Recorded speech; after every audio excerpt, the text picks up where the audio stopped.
아멘. 하나님의 큰 은혜가 오늘 예배에 참석한 성도님들 함께 하시기를 예수님의 이름으로 축복합니다.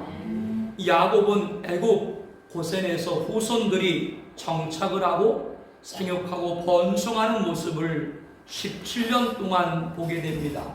이제 그의 나이가 147세가 된 것이죠. 열조에게 돌아갈 날이 얼마 남지 않은 것을 알고 요셉에게 내가 죽거든 애굽에 장사하지 말고 가나안 조상의 묘지에 장사라고 하였습니다. 야곱은 요셉에게 반드시 유언을 따르겠다고 맹세까지 하도록 했지요. 모든 말을 다 마친 후 야곱은 침상머리에서 하나님께 경배를 드렸습니다. 그리고 얼마가 지났을까요? 2일 후에 어떤 사람이 요셉에게 내 아버지 야곱이 병들었다는 소식을 알려옵니다. 이에 요셉은 곧 두 아들 므낫세와 에브라임과 함께 야곱에게 이르니 병상에 있던 야곱은 힘을 내어 침상에 앉았습니다. 그러면서 야곱은 요셉에게 내가 애굽으로 와서 내게 이르기 전에 애굽에서 내가 낳은 두 아들 에브라임과 므낫세는 내 것이라 라고 하였습니다. 요셉의 아들 에브라임과 므낫세를 야곱은 이제 자기의 아들로 삼겠다 그 뜻이에요. 그러면서 에브라임과 므낫세는 루벤과 시몬처럼 내 것이 될 것이요 라고 하였습니다. 루벤과 시몬은 야곱의 12아들 가운데 장자와 차자이죠. 그런데 요셉의 아들이자 자신의 손자인 에브라임과 므낫세를 야곱은 아들로 삼고 루벤과 시몬같이 대결케 할 것이라고 한 것은 에브라임과 므낫세를 야곱의 첫째 아들과 둘째 아들로 삼게 하겠다는 겁니다. 그리고 야곱은 요셉에게 이들 후에 내 소생은 내 것이 될 것이며 그들의 유산은 그들의 형의 이름으로 함께 받으리라 라고 하였죠. 에브라임과 므낫세 외에 요셉의 아들들이 그들의 형의 기업을 이어받을 거다 그 뜻입니다. 에브라임과 므낫세는 삼촌들과 같은 학년이 된 거예요. 우리나라에도 족보를 보게 되면은 나이가 어려도 학년이 높아서 나이 많은 사람보다 아저씨뻘이 되는 경우가 있죠. 그와 같이 이제 에브라임과 므낫세는 삼촌들과 어깨를 같이 하게 될 뿐만 아니라 첫째와 둘째가 되게 한 겁니다. 에브라임과 므낫세는 다른 삼촌들보다 앞서게 된 것이죠. 이로 인해서 야곱의 12아들의 순서는 에브라임, 므낫세, 루벤, 시몬, 유다, 이사갈, 스불론, 단, 납달리, 갓, 아셀, 베냐민이었습니다. 레이가 빠진 것은 없어진 것이 아니라 그들은 성막을 위해서 전적으로 봉사하는 그러한 자들로 성별이 되었죠. 여기서 오늘 첫 번째 가르침을 얻고자 합니다. 축복 역사의 시작입니다. 본문의 시작은 야곱의 병고를 전해들은 요셉이 두 아들 에브라임과 므낫세를 데리고 병문안을 하는 것으로 시작하고 있지요. 그런데 야곱은 요셉, 에브라임, 므낫세에게 자신이 만난 하나님께서 내려주신 복과 이제 그 복이 요셉, 에브라임, 므낫세에게 연결되는 축복으로 이야기가 전개되고 있습니다.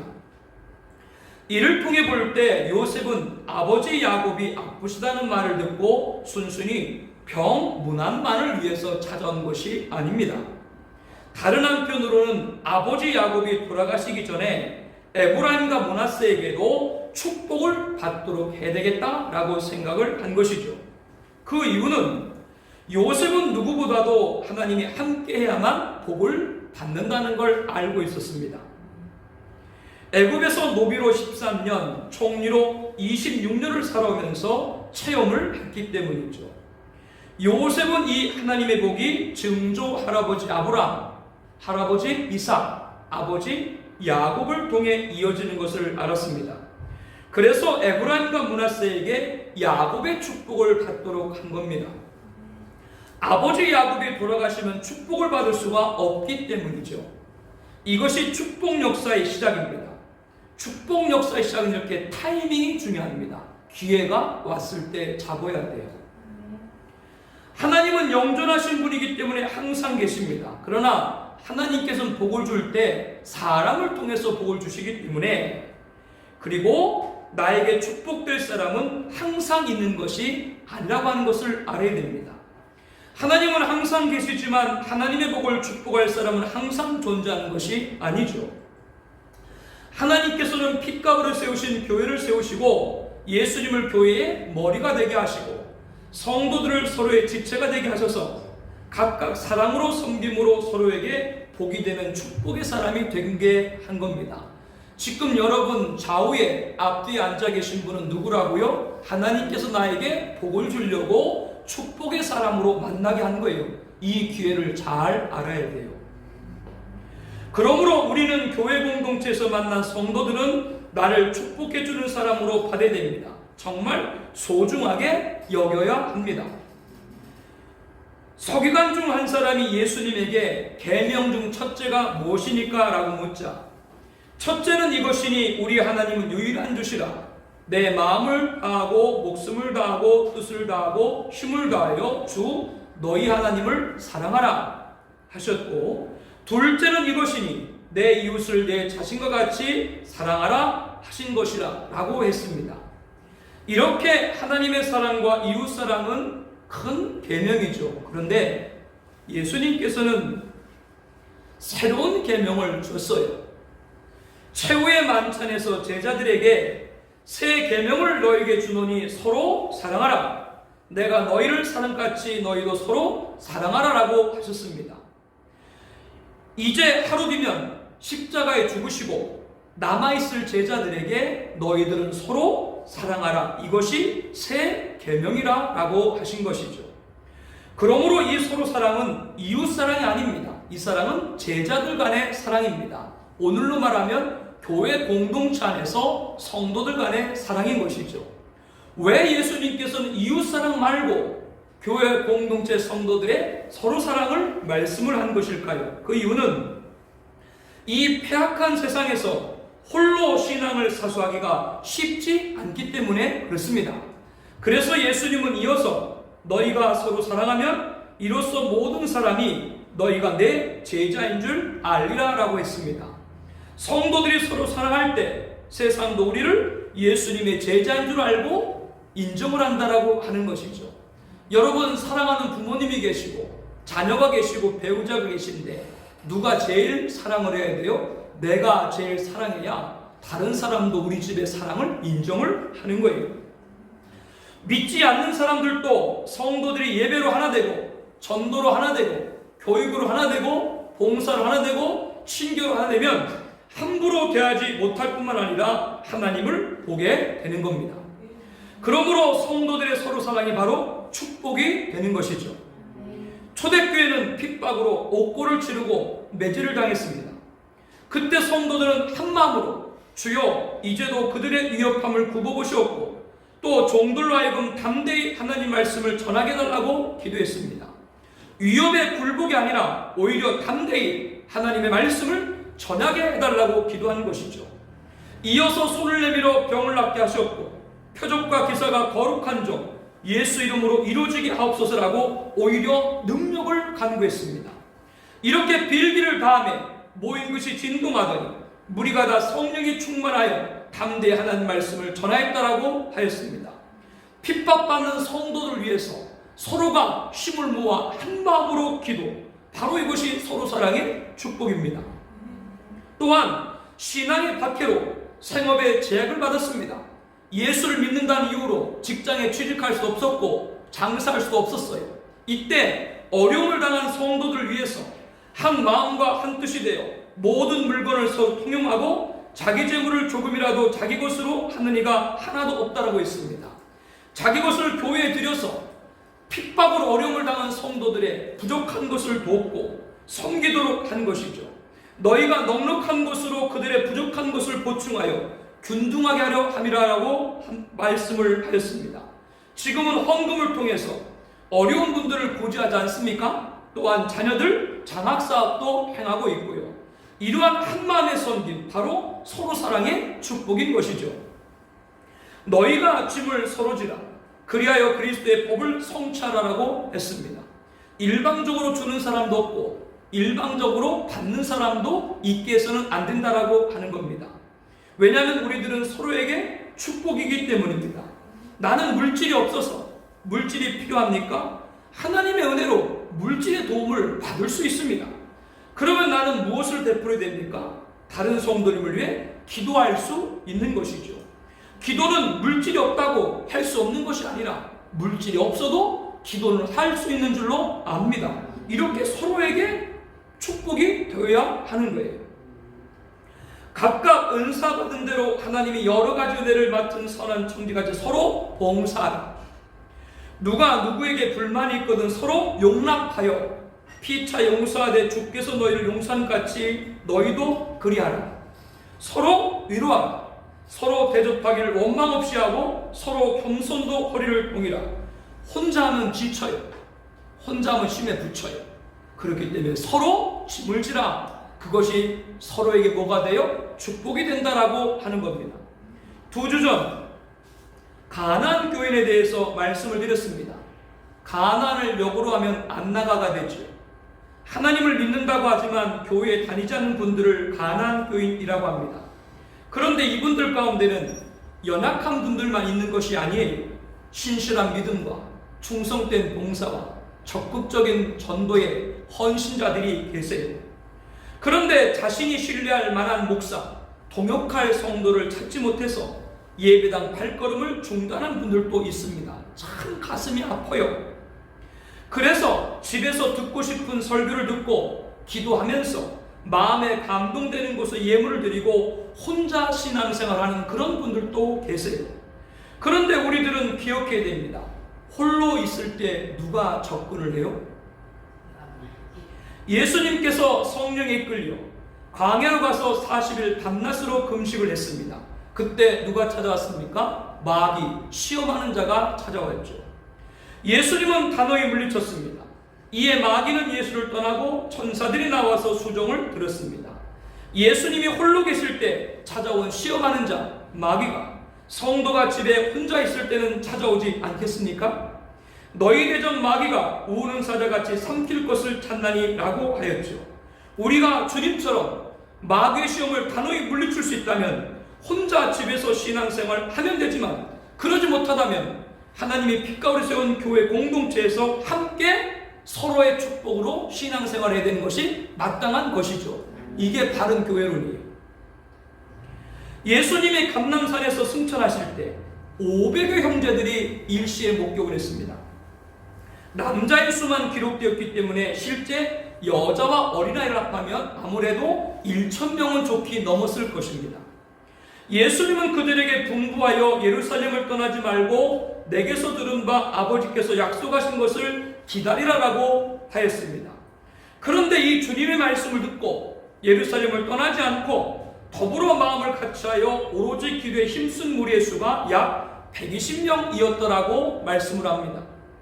그들은 우리가 다 잘 아는 대로 예수님이 약속하신 성령의 충만을 받고 위대한 주님의 증인들이 되었죠.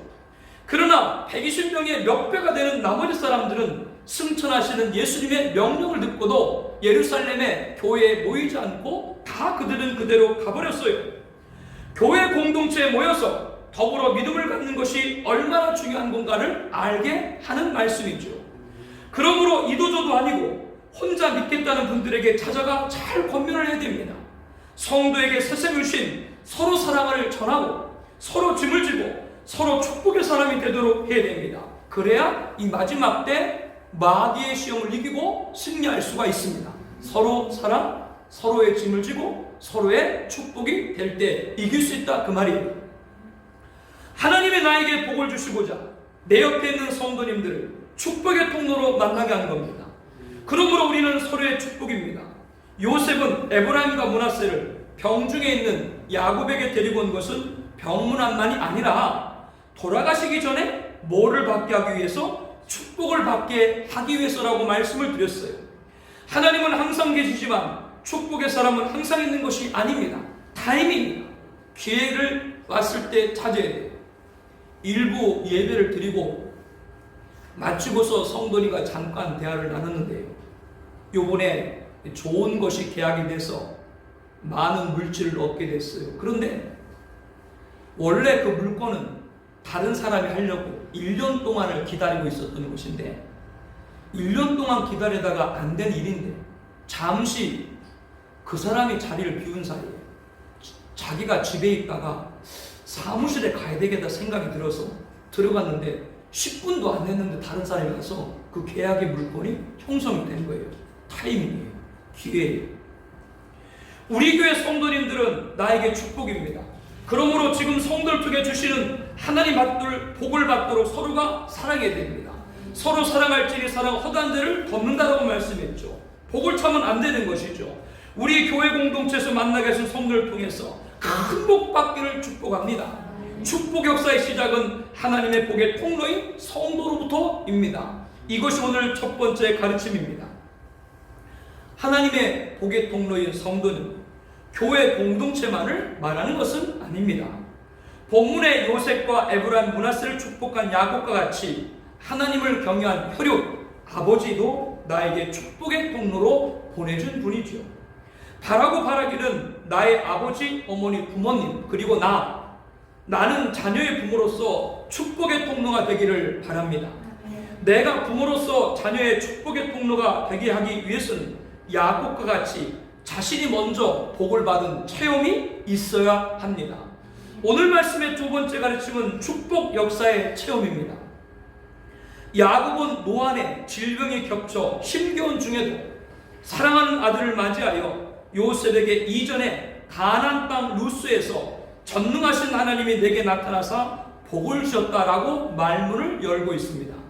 가나안 땅 루스는 팥죽의 장자권을 뺏기고 별미로 축복권을 빼앗긴 형 에서의 보복을 피해서 고향 브엘세바에서 외삼촌 사는 닷단 아람으로 도피하는 중 하나님을 만난 장소로 베델로 기록하고 있죠. 이 가나안 땅 루스 베델에서 70년 전 야곱은 돌베개를 베고 잠을 잤었습니다. 그때 하나님께서 나타나셔서 오늘 본문 4절 말씀과 같이 내가 너로 생육하고 번성하게 하여 내게서 많은 백성이 나게 하고 내가 이 땅을 내 후손에게 주어 영원한 소유가 되게 하리라. 이렇게 내려주신 복을 아들 요셉에게 에브라임과 므낫세에게 지금 야곱이 전하고 있는 겁니다. 그리고 오늘 본문 7절에 내게 대하여는 내가 이전에 밧단에서 올 때 라헬이 나를 따르는 도중 가나안 땅에서 죽었는데 그것은 에브랏까지 길이 아직도 먼 곳이다. 내가 거기서 그를 에브랏길에 장사했느니라. 에브랏은 곧 베들레헴이다. 이 한 구절인데요. 이 한 구절 말씀에는 지난주에도 말씀을 드린 것처럼 험악한 세월을 산 야곱 인생 147년이 담겨 있습니다. 어머니 리브가의 품을 떠나서 고향 브엘사바에서 800km 떨어진 밧단 아람에 도착하여 낮에는 더위와 밤에는 추위를 무릅쓰고 눈붙일 겨를도 없이 지낸 20년, 외삼촌에게 10번의 품삯을 번개하는 속임을 당했지만 하나님의 보호하심으로 대가족과 부유를 이끌고 고향으로 돌아가는 길에 야복나루를 건너서 형 에서와 극적인 화해, 세겜 성읍에서 디나가 당한 아픔, 노중에서 사랑하는 아내 라헬을 잃어만 했던 애통, 그리고 30년 만에 다시 찾은 집에서 아버지 이삭과 감격스러운 상봉, 먼저 떠난 라헬의 소생으로 가장 아끼고 아꼈던 요셉이 악한 짐승에게 해를 당한 줄 알고 차라리 지옥 스올로 내려가기를 구하기도 했지만 죽은 줄 알았던 아들 요셉이 애굽의 전국 총리가 돼서 만나는 일까지, 오늘 본문을 기준으로 70년 전 하나님께서 내가 너를 생육하고 번성하게 하여 내게서 많은 백성이 나게 하고 내가 이 땅을 내 후손에게 주어 영원한 소유가 되게 하리라 하신 그대로 다 이루어진 것이죠. 이렇게 하나님의 복을 생생하게 직접 체험한 야곱은 축복의 통로가 되어서 자손들을 축복하는 축복의 사람이 된 겁니다. 지난주도 여쭤봤습니다. 야곱의 일대기 가운데 성도님들은 어디쯤 해당하세요? 옛날에 유행가 있었죠. 어디쯤 가고 있을까? 그때 그 사람. 낮에는 더위와 밤에는 추위를 무릅쓰고 눈붙을 겨를도 없이 지내고 계신가요? 라반 같은 사람을 만나서 10번이나 사기를 당했나요? 자신을 헤아리는 형과 화해한 것과 같은 일을 하셨나요? 배우자와 심각한 갈등에 있나요? 눈에 넣어도 아프지 않을 자녀를 먼저 떠나보기도 했나요? 대성한 자식이 성공하고 영화를 보고 계신가요? 이를 통해 알아야 될 것이 있습니다. 하나님의 복을 받은 사람도 고락이 있다라고 하는 겁니다. 야곱에게 기쁨만 있었나요? 좋은 일만 있었나요? 행복한 일만 있었나요? 아니죠. 아픔도 있었죠. 애통도 있었죠. 이별의 큰 슬픔도 있었죠. 그러나 그 고락 가운데도 하나님의 복을 받은 사람은 변함이 없었습니다. 어떤 변함이 없었습니까? 라반이 야곱의 품삯을 10번이나 변개하면서 괴롭게 했다라고 여러분에게 말씀을 드렸잖아요. 야곱은 그때 아내들에게 이렇게 말합니다. 라반의 안색을 본즉 내게 대하여 전과 같지 아니하도다. 그러할지라도 내 아버지의 하나님은 나와 함께 계셨느니라. 그대들도 알거니와 내가 힘을 다하여 라반을 섬겼거늘 나를 속여 품삯을 10번이나 변경하였느니라. 그러나 하나님이 그를 막으사 나를 해치지 못하게 하셨다.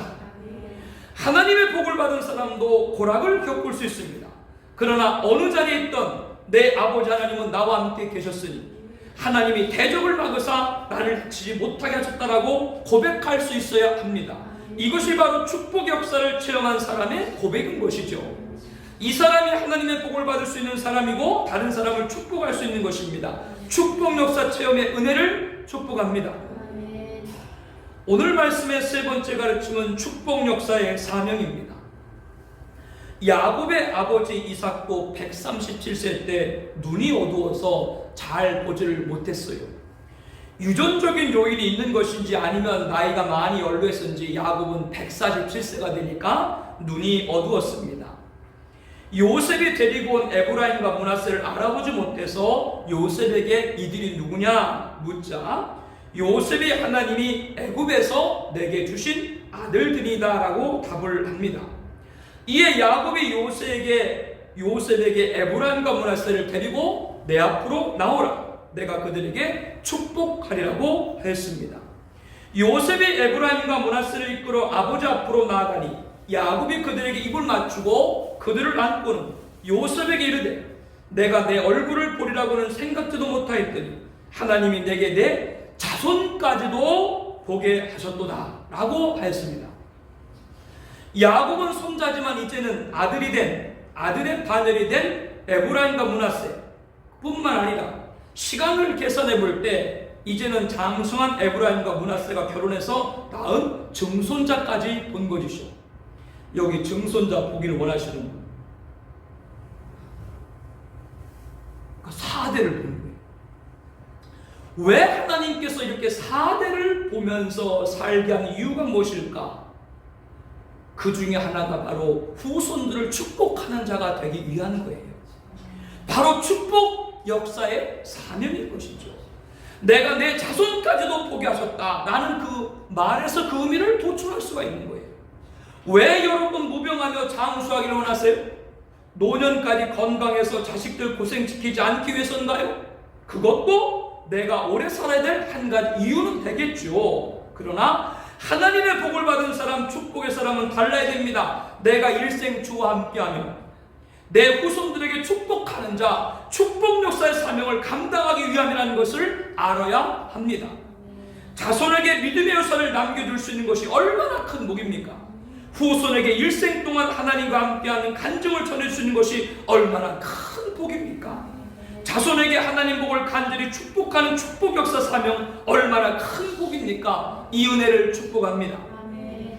오늘 말씀의 네 번째 가르침은 축복에도 차례가 있다라고 하는 겁니다. 축복 역사의 차례입니다. 사람에게는 손이 몇 개 있어요? 2개가 있죠. 오른손과 왼손입니다. 요셉은 축복을 받기 위해 야곱과 입맞춤을 하고 포옹을 한 에브라임과 므낫세를 야곱의 무릎 사이에서 물러나게 하고 아버지 야곱에게 땅에 엎드려 큰 절을 올렸습니다. 그리고 나서 자신의 오른손으로는 에브라임을 야곱의 왼손으로 향하게 하고 이렇게 마주섰으니까 내 오른손은 앞에 있는 사람의 어느 손에 맞잡게 되어 있어요? 왼손으로 가게 되어 있고 내 왼손은 앞에 있는 분의 어디 손에 가게 있어요? 오른손에 가게 되어 있죠. 이와 같이 이 요셉이 오른손으로는 에브라임을 야곱의 왼손을 향하게 하고 자신의 왼손으로 므낫세를 야곱의 오른손으로 향하게 해서 이끌어 가까이 나갔습니다. 이러한 요셉의 행동은 장자인 므낫세가 야곱의 오른손으로, 차자인 에브라임이 야곱의 왼손으로 축복받기를 원했던 것이죠. 그런데 야곱이 오른손을 펴서 차남 에브라임 머리에 얹고 왼손을 펴서 므낫세 머리에 얹으니 므낫세는 장자라도 팔을 엇바꾸고 얹었더라고 본문 14절에 말씀합니다. 야곱이 눈이 어두워서 므낫세가 장자인지 모르고 왼손으로 축복한 것이 아니라 다 알면서도요, 에브라임에게 오른손으로 축복을 한 것이죠. 처음에 요셉이 에브라임과 므낫세를 데리고 왔을 때도 야곱은 장자인 므낫세 이름을 먼저 불렀어요. 차자인 에브라임 이름을 먼저 불렀어요. 에브라임 이름을 먼저 불렀죠. 에브라임과 므낫세가 손자이지만 아들의 학렬로 올리면서 12아들이 되게 했을 때 12아들 가운데도 첫 번째로 누굴 세웠어요? 에브라임을 이 야곱은 세웠습니다. 야곱은 오른손으로 에브라임의 머리에 얹고 왼손은 므낫세 머리에 얹고 축복하여 내 조부 아브라함과 아버지 이삭의 섬기던 하나님, 나의 출생부터 지금까지 나를 기르신 하나님, 나를 모든 환난에서 건지신 여호와의 사자께서 이 아이들에게 복을 주시오며 이들로 내 이름과 내 조상 아브라함과 이삭의 이름으로 칭하게 하시오며 이들이 세상에서 번식되게 하기를 원하나이다. 간절히 축복을 했습니다. 이것을 본 요셉은 야곱이 오른손을 에브라임 머리에 얹는 것을 보고 기뻐하지 아니하였어요. 아버지 손을 들어서 에브라임 머리에서 므낫세 머리로 야곱의 오른손으로 축복받기를 원래 요셉은 원했던 것이죠. 그러나 야곱은 나도 안다, 나도 알지만 내 아들아, 이 므낫세도 한 족속이 되며 그도 크게 되릴 것이지만 그의 아우 에브라임이 그보다 더 큰 자가 되고 그 자손이 여러 민족을 이루게 될 거다. 이렇게 야곱은 말을 전해줍니다. 야곱은 이어 에브라임과 므낫세에게 축복하여 이스라엘이 너로 말미암아 축복하기를 하나님이 내게 에브라임 같고 므낫세 같게 하시라 라고 했습니다. 앞으로 이스라엘 후대 사람들이 사람들을 축복할 때 하나님이 에브라임을 축복한 것 같이 하나님이 므낫세를 축복한 것 같이 복을 받을지어다 이렇게 축복할 것이다 하는 말이죠. 그만큼 이 에브라임과 므낫세는 뭐요? 축복의 대명사로 불릴 만큼 큰 복을 받은 거예요. 아멘을 안 하면 뭐 싫다 이거예요. 옛날 말대로 싫으면 시집을 가든지. 우리 최 권사님 아멘 하셨나? 그런데 그 중에도 누구를? 에브라임을 므낫세보다 앞세웠다라고 본문 20절에 말합니다. 야곱의 오른손을 에브라임 머리 위에 왼손을 므낫세 머리에 얹고 축복한 것은 우수 자서의 개념이 아닙니다. 성경에는 하나님께서 위대한 역사에 대해서 하나님의 어느 손? 오른손으로 하셨다라고 말씀을 합니다. 홍해를 건너게 하신 하나님에게 모세는 찬양을 드리면서 하나님 여호와여 주의 오른손이 권능으로 영광을 나타나시나이다. 여호와여 주의 오른손이 원수를 부수시나이다. 주께서 오른손을 드신즉 땅이 그들을 삼켰나이다라고 하였습니다. 다윗은 하나님께 피하는 자들을 그 일어나시는 자들에게서 오른손으로 구원하시는 주요 라고 했습니다. 베드로는 하나님께서 예수님을 오른손으로 높이사 세상의 임금과 구주로 삼으셨느라고 말씀을 했습니다. 우리가 창세기 36장 강해할 때도 말씀을 나눴습니다. 가인, 함, 이스마엘, 에서의 족보는 먼저 기록되어 있지만 세상적으로 성공한 가인이 먼저지만 이어지는 아담의 계보는 하나님을 경외한 셋으로 이어졌죠. 가나안 땅을 먼저 차지한 것은 함의 후손들이지만 하나님의 가나안 땅을 언약으로 주신 것은 셈의 후손들이 아브라함의 후손들이었죠. 아브라함의 서자 이스마엘이 먼저 기록되었지만 이후의 역사는 적자인 이삭이 계승을 합니다. 이삭의 장자는 에서이고 순서도 먼저이지만 하나님이 사랑하는 자는 야곱이었습니다. 야곱의 12아들 중에 요셉은 11번째 아들이었지만 믿음의 족장의 계보를 이은 것은 누구예요? 요셉이었죠. 므낫세가 큰 아들이지만 작은 아들 에브라임이 장자의 축복을 받은 겁니다. 그것은 오른손의 축복을 받았기 때문입니다. 왼손도 축복인 것이 분명합니다. 하지만 축복에도 차례가 있다는 것을 알아야 돼요. 상하의 차례가 아니라 좌에서 우로의 차례입니다. 하나님이 교회 중에 몇을 세우셨으니 첫째는 사도요, 둘째는 선자요, 셋째는 교사요. 교회의 직임을 상하가 아니라 좌에서 우로 차례로 교회 질서를 세우도록 하신 거죠. 그와 같이 하나님의 복을 축복해도 축복의 차례를 통해서 질서를 세우시게 하신 겁니다. 야곱이 왼손으로 축복한 므낫세도 한 족속이 되며 그도 크게 되려니와 라고 했지만 야곱의 오른손을 축복한 에브라임은 므낫세보다 큰 자가 되고 그의 자손이 여러 민족을 이루게 될 거라고 말씀을 합니다. 에브라임은 므낫세보다 앞세워 차례를 두게 한 거죠. 이를 통해 알아야 될 것은 하나님은 복을 많이 받은 사람이 덜 받은 사람을 무시하거나 복을 적게 받은 사람이 많이 받은 사람을 쉬게 하지 말고 그대로 받아야 됨을 말합니다. 그냥 인정해요. 왜 저렇게 됐대? 나는 이런데 그렇게 말하지 말고 그냥 그대로 인정하라 그 말이에요. 축복은 누가 정하시는 거예요? 하나님이 정하시는 것이기 때문에 그렇습니다. 이것이 축복 역사의 차례입니다. 이를 통해 받은 복이 분란되지 않고 기쁨이 되도록 질서를 갖게 하는 거죠. 단 도전은 가질 필요가 있습니다. 하나님이 나에게 정하신 복의 분량을 나는 알 수가 없잖아요. 그렇기 때문에 나에게도 큰 복을 받게 해달라는 열정을 갖고 노력하는 자세를 견지해야 됩니다. 이것이 오늘 우리에게 있어야 돼요. 다른 건 다 많은데 왜 복 받는데 욕심이 없어요? 복 받는데 욕심을 가져야 돼요. 다섯 번째는 축복 역사의 미래입니다.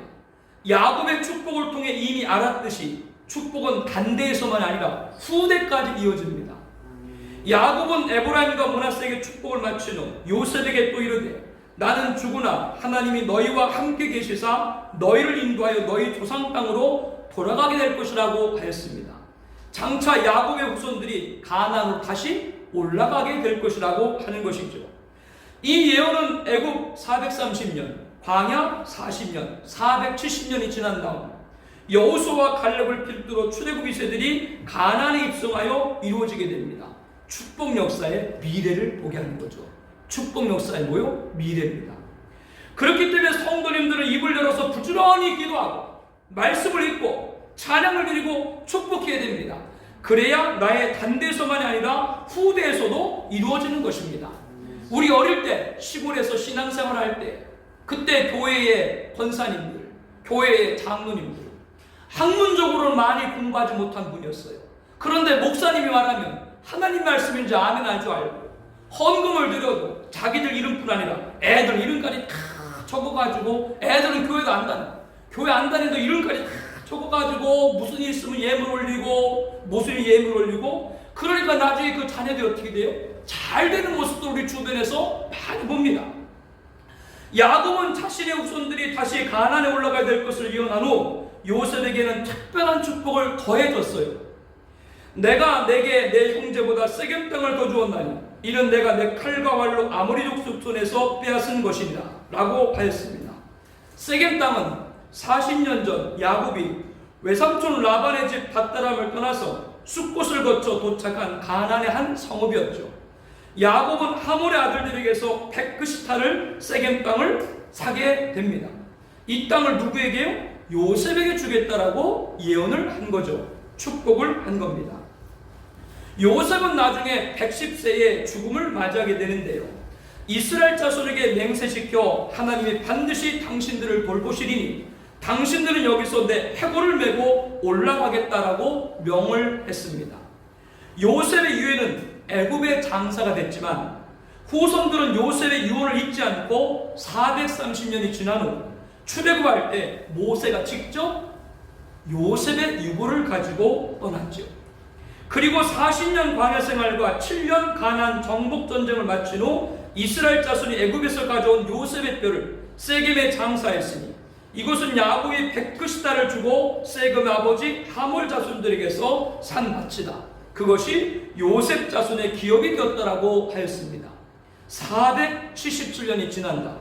오늘 본문에서 야곱이 요셉에게 축복한 것이 470년이 지난 다음 이어진 겁니다. 축복 역사의 미래가 보여주고 있는 거죠.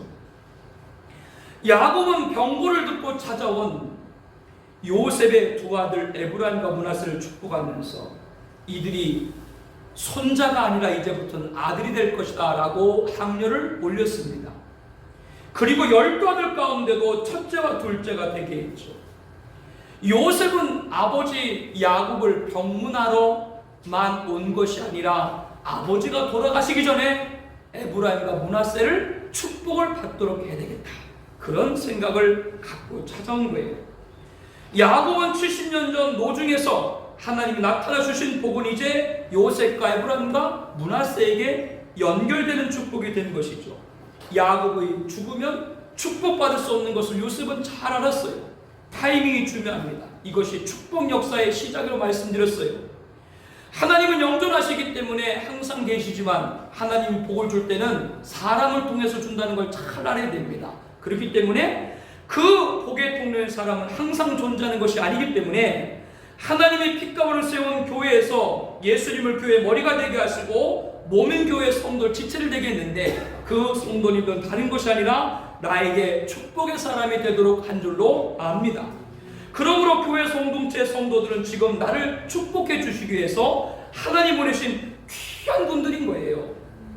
예수님께서는 우리들에게 특별히 뭐하라고 말씀드렸다고요? 서로 사랑하라 라는 3계명을 주었어요. 이것은 이웃사랑을 말하는 것이 아닙니다. 교회 공동체 안에서 성도들 사랑을 말하는 겁니다. 왜 별도로 성도들에게 서로 사랑을 말씀 주셨다고요?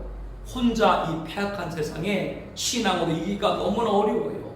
그래서 주님께서는 너희들이 서로 사랑할 때 모든 사람이 너희가 내 제자인 줄 알리라 라고 한 거죠.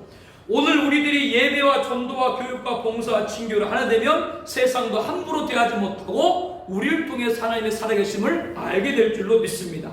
성도님들은 서로 사랑해서 축복의 사람이 되어야 합니다. 초대교회 교인들은 핍박을 당해서 옥에 갇혔을 때 그들을 위해서 한 마음으로 기도했다고 말씀드렸죠.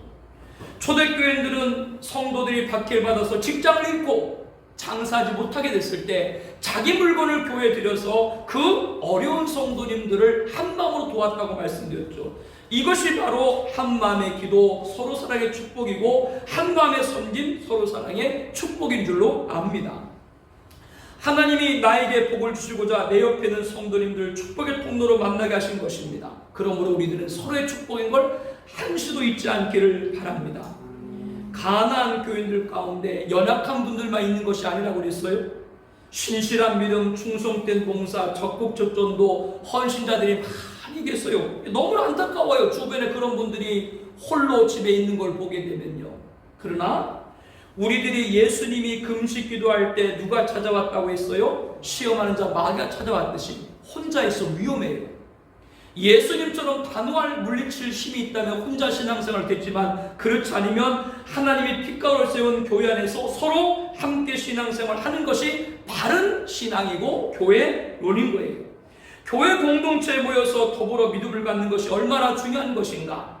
예수님의 승천을 목격하고 주님으로부터 예루살렘 떠나지 말고 기도하라. 그 말씀 들은 사람들이 500여 명이 넘는데 남자만요. 그러나 그 말을 듣고 남은 것은 120분밖에 없어요.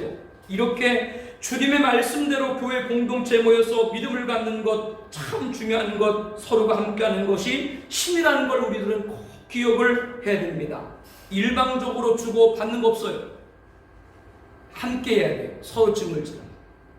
우리들이 이거를 도움받았으면 그 사람에게 기도는 섬길 수 있는 것이고, 이런 저와 여러분 축복 역사 시작이 우리 교회 안에 가득하기를 축복합니다. 야곱은 축복할 수 있었던 데는, 야곱이 이렇게 축복할 수 있었을 때는 지난 147년 동안 자기가 직접 하나님 역사를 생생하게 체험을 했기 때문입니다. 남에게 축복하려면 자신이 축복받은 체험이 있어야 되는 것이죠. 그렇기 때문에 오늘 이 말씀을 통해서 우리들이 기억하라고 말씀드렸죠. 하나님의 복을 받은 사람에도 뭐가 있어요? 보락이 있는 거예요. 그러나 그 고락 중에도 야곱이 고백한 것처럼 내 아버지 하나님은 나와 함께 계셨으니 하나님이 그를 막으사 나를 해치지 못하게 하셨다.